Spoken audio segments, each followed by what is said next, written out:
hard times of bringing another life into this world. He's always smiling. But good things don't come easy. So I'd like to have Trudy come to the podium for it. Good morning, friends. Thank you for that.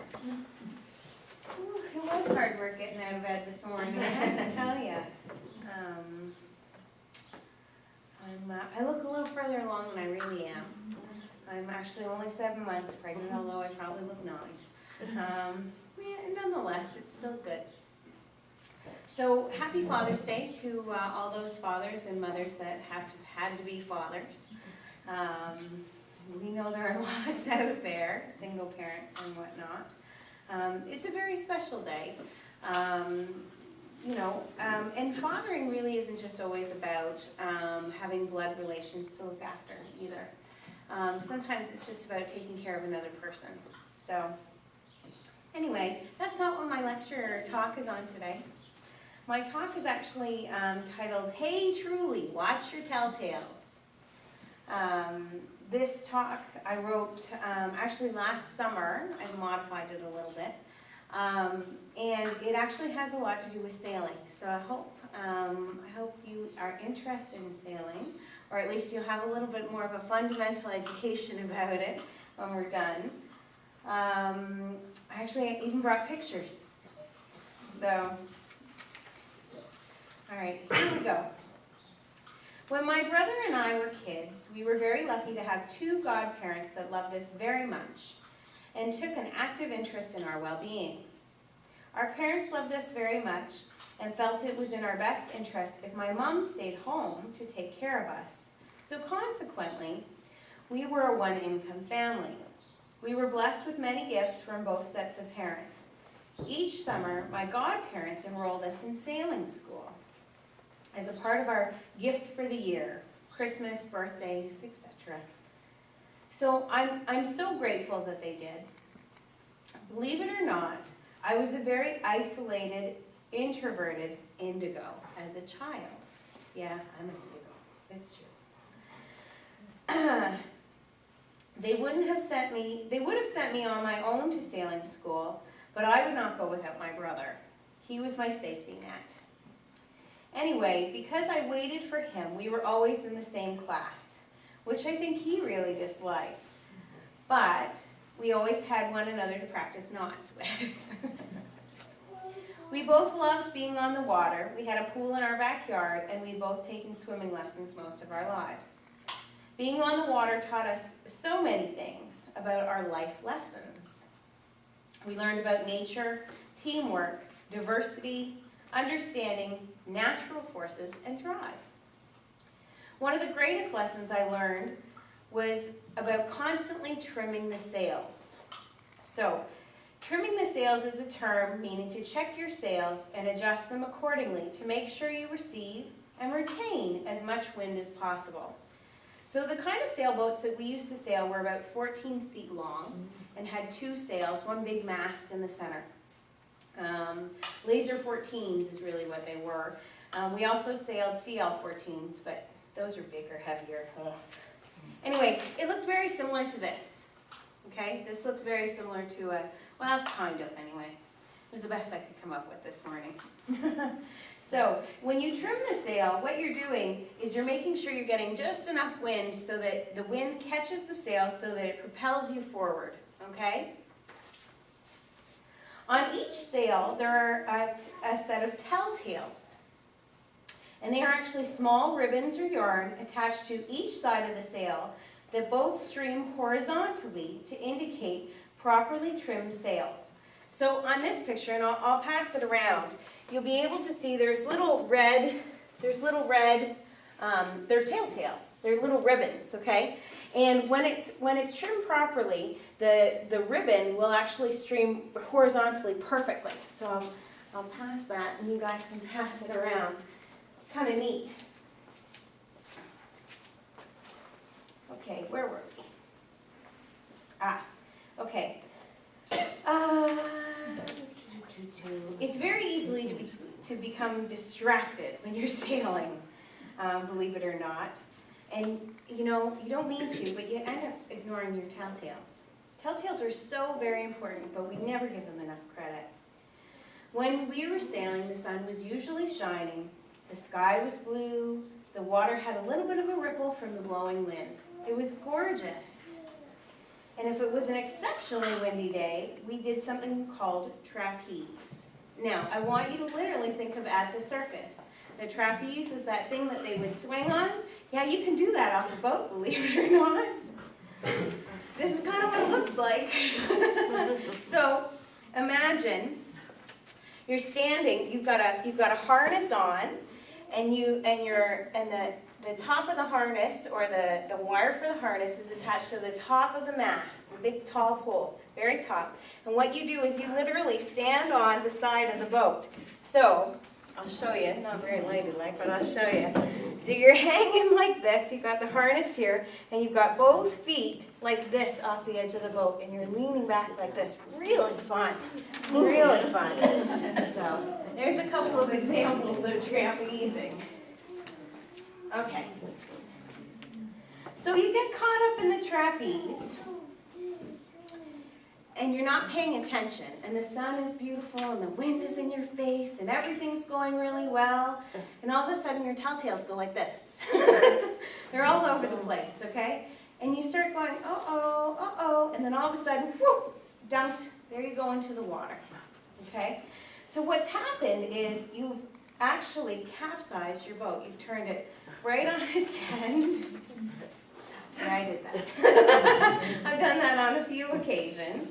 And if you really weren't paying attention, and it is a gorgeous day, and the wind is blowing, and the current in the water is really fast, what happens is you end up turtling the boat, which means turning it completely upside down.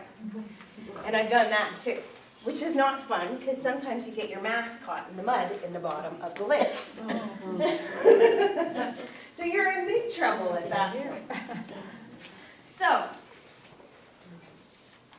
you strap yourself, okay, yeah. So with the trapeze, you strap yourself onto a wire of the boat, and you hang off the side, and you hang on, and it's really fun, and the sun is going. Then your telltales go, and the wind changes, and all of a sudden, whoop, there you go, into the water.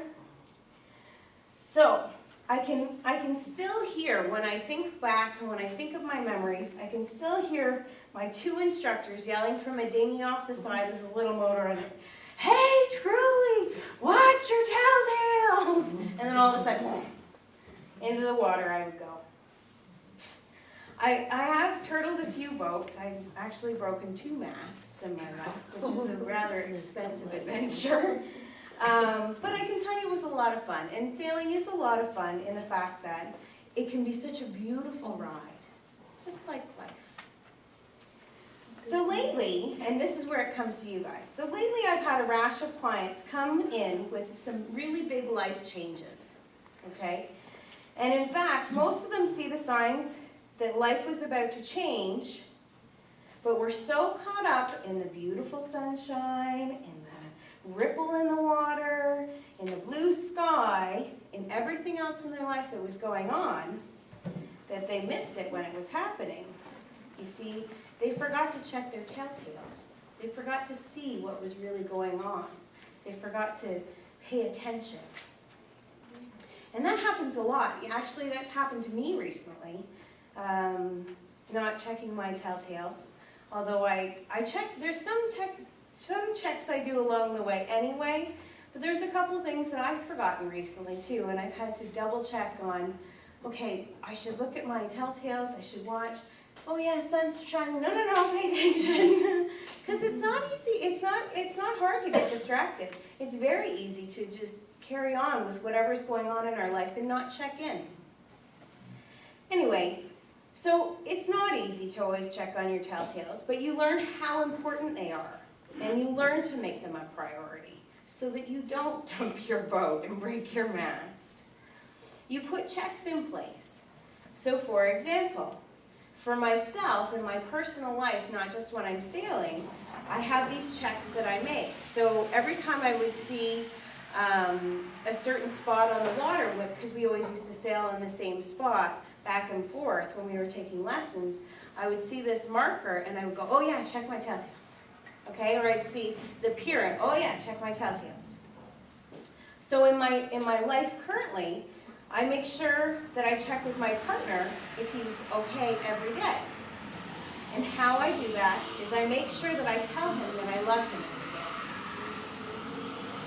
every day. The day that I don't say I love you, or hesitate to say it, I know that there's something else wrong. And that's a telltale for me. That makes me know that there's something else that I need to check. I do the same with my son. I'll do the same with this one too. And this is just one example. Another check that I make is with my own spiritual growth. Each week, I set aside at least 1 hour to meditate. It's not always easy. I'm sure you all understand. Some people are really great with checking their telltales and actually meditate every day. You know, they make that spiritual connection every day to make sure that they're still on the right path and moving forward. When I'm lucky, I can do that. But I try to aim for at least 1 hour a week. I check in with my guides and my loved ones. I check in with my angels, and I make sure that I'm still working on the right lessons and following the correct path.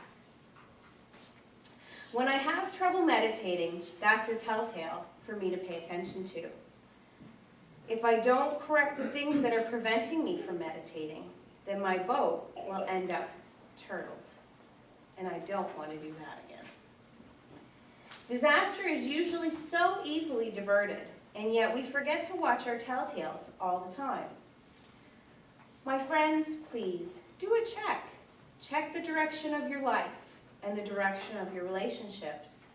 Check the direction that your motivation is coming from and going on. Sometimes we forget that even our motivation can be coming from a different angle, and if that angle shifts at all, then the motivation is completely gone and we lose all wind in our sails and we get stalled out, so the boat doesn't move any further at all.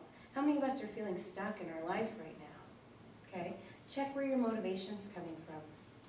Check, check, check, check your telltales. You can change it if you know about it ahead of time. You can prevent a capsized boat. You can prevent a turtled boat. Well, thank you for listening to me. I'd like to leave you with 2 quotes. The first one is, "The man without a high purpose is like a ship without a rudder, a waif, a nothing, a no man. He floats by." That was Thomas Carlyle. And the second one is by William A. Ward, and it's, "The pessimist complains about the wind, the optimist expects it to change, and the realist adjusts the sails." Sail on.